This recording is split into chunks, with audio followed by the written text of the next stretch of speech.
வணக்கம். நீங்கள் இணைந்திருப்பது அக்கினியின் தமிழ் செய்திகளுடன். முதலில் தலைப்புச் செய்திகள். ஆசாத் மௌலானா வெகு விரைவில் இலங்கைக்கு வருகை. அரசு வேலைக்காக காத்திருப்போருக்கு வெளியான மகிழ்ச்சி தகவல். பின்வாங்கிய தமிழரசு கட்சி, கடையடைப்பு தொகுதியில் மாற்றம், சுமந்திரனின் அறிவிப்பு. மன்னார் காற்றாலை செயற்திட்ட கட்டுமான பணிகளுக்கு தற்காலிக தடை. சட்டவிரோத குடியேறிகளுக்கு பிரித்தானியா எச்சரிக்கை. தொடர்பென விரிவான செய்திகள். தமிழ் மக்கள் விடுதலை புலிகள் அமைப்பின் முன்னாள் ஊடக செயலாளரான ஆசாத் மௌலானா வெகு விரைவில் இலங்கைக்கு வருகை தரவுள்ளதாக தகவல்கள் வெளியாகியுள்ளது.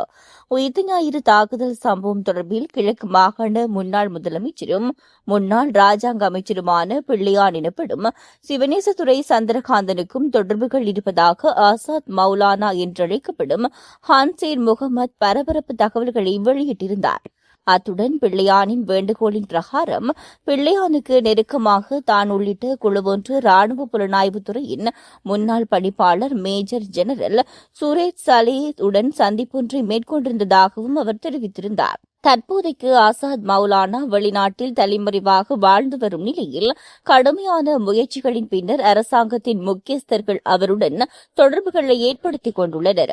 வெகு விரைவில் அவரை இலங்கைக்கு அழைத்து வரும் செயற்பாடுகளை அரசாங்கம் முன்னெடுத்திருப்பதாகவும் தெரியவந்துள்ளது.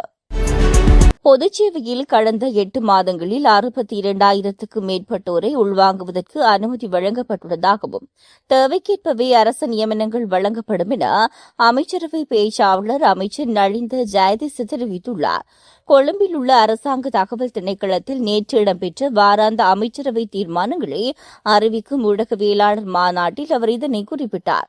இது தொடர்பில் அமைச்சர் மேலும் குறிப்பிடுகையில், இதுவரை காலமும் பட்டதாரிகளுக்கு அரசியல் ரீதியாகவே நியமனங்கள் வழங்கப்பட்டுள்ளன. அரசாங்கத்தினால் எடுக்கப்படும் தீர்மானங்களுக்கு அமையவே அந்த தீர்மானங்கள் வழங்கப்பட்டுள்ளன. எனினும் யார் நியமனத்தை வழங்கியிருந்தால் ஆட்சியில் இருக்கும் எந்தவொரு அரசாங்கமாயினும் அவர்களுக்கான சம்பளம் உள்ளிட்ட கொடுப்பனவுகளை வழங்குவதை தவிர்க்க முடியாது. எனவே இனிவரும் காலங்களில் தேவைக்கேற்ப அரசு நியமனங்கள் வழங்கப்படும் என்பதை நாம் தெளிவாக குறிப்பிட்டிருக்கின்றோம் என தெரிவித்துள்ளார்.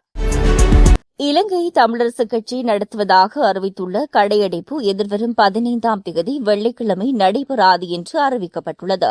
மடுது வாலிய உற்சவம் மற்றும் நல்லூர் உற்சவ விசேட தினங்களை கருத்தில் எடுத்து இந்த முடிவு மேற்கொள்ளப்பட்டிருப்பதாக தமிழரசு கட்சியின் பொதுச் செயலாளர் எம்.ஏ. சுமந்திரன் தெரிவித்துள்ளார். வடக்கு கிழக்கில் அளவுக்கு மீறிய ராணுவ பிரசன்னத்தை ஆட்சேபித்து முத்தையன்கட்டு குளத்தில் தமிழர் இளைஞர் ஒருவர் ராணுவ அடாவடித்தனத்தில் உயிரிழந்தமையை கண்டித்தும் இலங்கை தமிழரசு கட்சி கடையடைப்புக்கு அழைப்பு விடுத்திருந்தது. மடுது வாலிய உற்சவத்தையொட்டி மன்னார் குறுமுதல்வருடனும் ஏனைய குருமாருடனும் சுமந்திரன் நேற்று பிற்பகல் மன்னாரில் கலந்துரையாடினார். எதிர்வரும் 18ஆம் தேதி திங்கட்கிழமை அதை மேற்கொள்ள முடிவு செய்யப்பட்டுள்ளது என்றும் சுமந்திரன் மேலும் குறிப்பிட்டுள்ளார். மன்னார் காற்றாலை செயற்திட்ட கட்டுமான பணிகளுக்கு நீதிமன்றம் தடை விதித்துள்ளது. மன்னார் மாவட்டத்தில் இடம்பெற்று வரும் காற்றாலை 2ஆம் கட்ட செயற்திட்டத்துக்கு எதிராக மன்னார் மாவட்டம் மாத்திரம் இல்லாமல் பல்வேறு மாவட்டங்களிலும் தொடர்ச்சியாக போராட்டங்கள் இடம்பெற்று வருகிறது. இந்த நிலையில் காற்றாலை செயற்திட்டத்தின் கட்டுமான பணிகள் எவையும் இனி இடம்பெறாது என மன்னார் நீதவான் நீதிமன்றத்துக்கு போலீசார் உத்தரவாதம் ஒன்றை வழங்கியுள்ளனர். வழங்கிய உத்தரவாதத்துக்கு அமைவாக தற்போது மன்னார் எல்லையில் நிறுத்தி வைக்கப்பட்டுள்ள காற்றாலை பாகங்களை மாத்திரம் மன்னார் மாவட்டத்துக்குள் அனுமதிக்க மன்னார் நீதவான் நீதிமன்றம் உத்தரவு பிறப்பித்துள்ளது. மன்னார் போலீசாரால் இன்றைய தினம் மன்னார் நீதவான் நீதிமன்றத்தில் போராட்டக்காரர்களுக்கு எதிராக தடை உத்தரவு பெறும் நோக்கில் தொடுக்கப்பட்ட வழக்கின் போது மேற்கண்ட உத்தரவு பிறப்பிக்கப்பட்டுள்ளது. சட்டவிரோதமாக பிரித்தானியாவில் குடியிருப்பவர்கள் உடனே கைது செய்யப்பட்டு நாடு கடத்தப்படுவர் என தெரிவிக்கப்பட்டுள்ளது. குறித்த விடயத்தை பிரித்தானிய பிரதமர் கெய்ர் ஸ்டாமர் தெரிவித்துள்ளதாக சர்வதேச ஊடகங்கள் தெரிவித்துள்ளன. பிரித்தானியாவில் சட்டவிரோதமாக குடியிருப்பவர்கள் முதலில் வெளியேற்றப்பட்டு விடுவார்கள் எனவும் இவர்கள் இது தொடர்பில் காணொலி வாயிலாகவே மேன்முறையீடு செய்யலாம் எனவும் தெரிவிக்கப்பட்டுள்ளது.